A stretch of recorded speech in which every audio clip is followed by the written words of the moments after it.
ৰূপহীহাটৰ চাইদৰিয়াত নিশাৰ ভাগত প্ৰাক্তন বিধায়ক আব্দুল আজিজৰ নেতৃত্বত অনুষ্ঠিত হয় সমাজবাদী পাৰ্টিৰ মত বিনিময় সভা। ৰূপহীহাটৰ প্ৰাক্তন বিধায়ক আব্দুল আজিজে নতুনকৈ সমাজবাদী পাৰ্টিত যোগদান কৰাৰ পাছতেই আজিজক কাঞ্চনপুৰ গাঁও পঞ্চায়তৰ বিপুল সংখ্যক ৰাইজে উষ্ম আদৰণি জনায়। প্ৰাক্তন বিধায়কজনে সমাজবাদী পাৰ্টিত যোগদান কৰাৰ পাছৰে পৰা প্ৰতিদিনে বিভিন্ন পঞ্চায়তত অনুষ্ঠিত কৰি আহিছে মত বিনিময় সভা। প্ৰায় ৫ শতাধিক ৰাইজৰ উপস্থিতিত নিশাৰ সভাখন অনুষ্ঠিত হয়।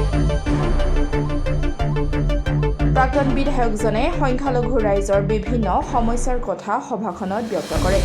লগতে আব্দুল আজিজে কিয় বিজেপি এৰি অখিলেশ যাদৱৰ সমাজবাদী দলত যোগদান কৰিলে তাৰো ব্যাখ্যা আগবঢ়ায়।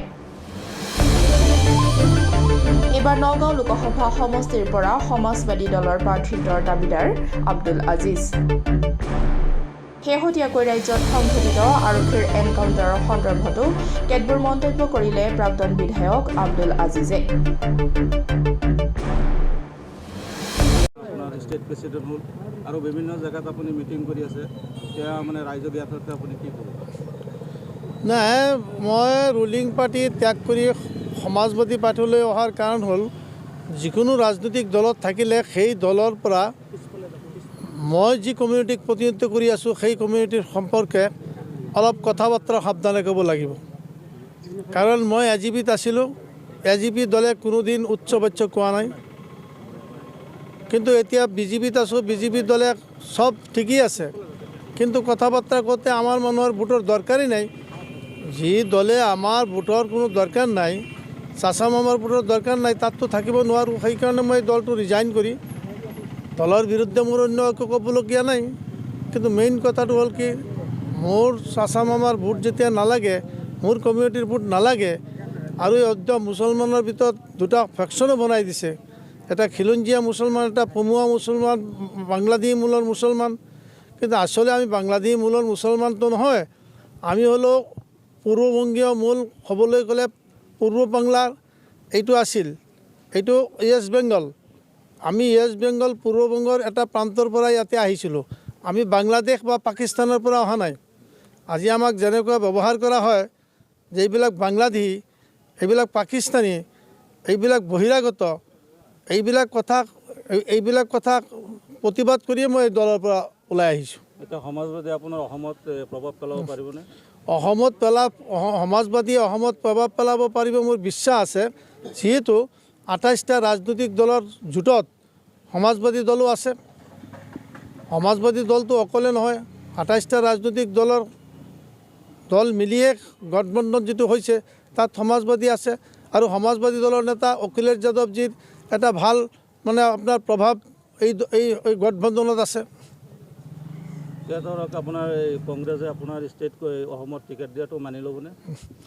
নাই, আমাৰ দিল্লীৰ পৰা যিটো আমাৰ গঠবন্ধনৰ পৰা যিটো সিদ্ধান্ত ল'ব সেইটোৱে সিদ্ধান্ত হ'ব। তেখেতক কি আপোনাৰ সংখ্যালঘু অধ্যুষিত অঞ্চল, ইয়াতে আপুনি টিকেটৰ দাবীদাৰ হৈছেনে?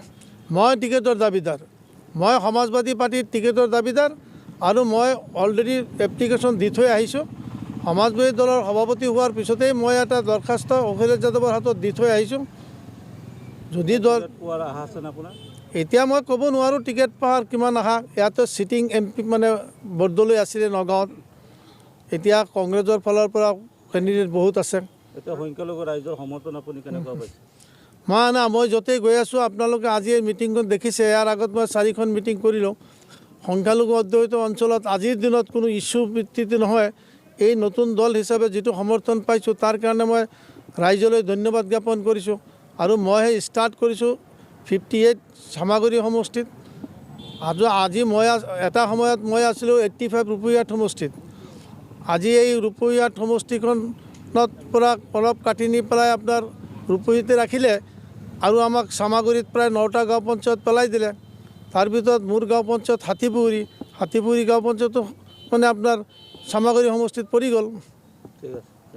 ৰাজ্যখনত দেখা গৈছে যে শেহতীয়াকৈ এনকাউণ্টাৰ ঘটনা সংঘটিত হৈছে আৰু যেতিয়াই এনকাউণ্টাৰ হৈছে তেতিয়া দেখা গৈছে আছামী পুলিচৰ পৰা পলাবলৈ চেষ্টা কৰে গতিকে সন্দেহৰ আঙুলি বহুতৰ গতিকে আপুনি এজন জ্যেষ্ঠ ৰাজনীতিবিদ হিচাপে আপোনাৰ মতামত বা বক্তব্য কি ক'ব আপুনি চাওক এনকাউণ্টাৰ কেতিয়া হয় এনকাউণ্টাৰৰ এটা হেৰি আছে নমুনা আছে আৰু এইবিলাক এনকাউণ্টাৰ যেনেকুৱা হৈ আছে এইবিলাক আচলতে মানুহবিলাক যিবিলাকক এনকাউণ্টাৰ কৰিছে এইবিলাক যিকোনো সমাজৰে মানুহক এনকাউণ্টাৰ কৰি আছে আচলতে আমি চাওক গৈ এই মানুহবিলাক সমাজৰ শত্ৰু সামাজিক rascal they are the rascal of the society এইটো সঁচা কথা এনেইতো পুলিচে কোনো মানুহক মানে গুলি কৰিব পৰা নাই কোনো নিৰ্দোষী মানুহকতো গুলি কৰিব পৰা নাই এনকাউণ্টাৰ কেতিয়া কৰে যেতিয়া ধৰিব নোৱাৰে ধৰিবলৈ যাওঁতে যেতিয়া ইহঁতৰ লগত কিবা অসুবিধাৰ সৃষ্টি কৰে সেই সময়ত পুলিচে বাধ্য হৈ এনকাউণ্টাৰ কৰে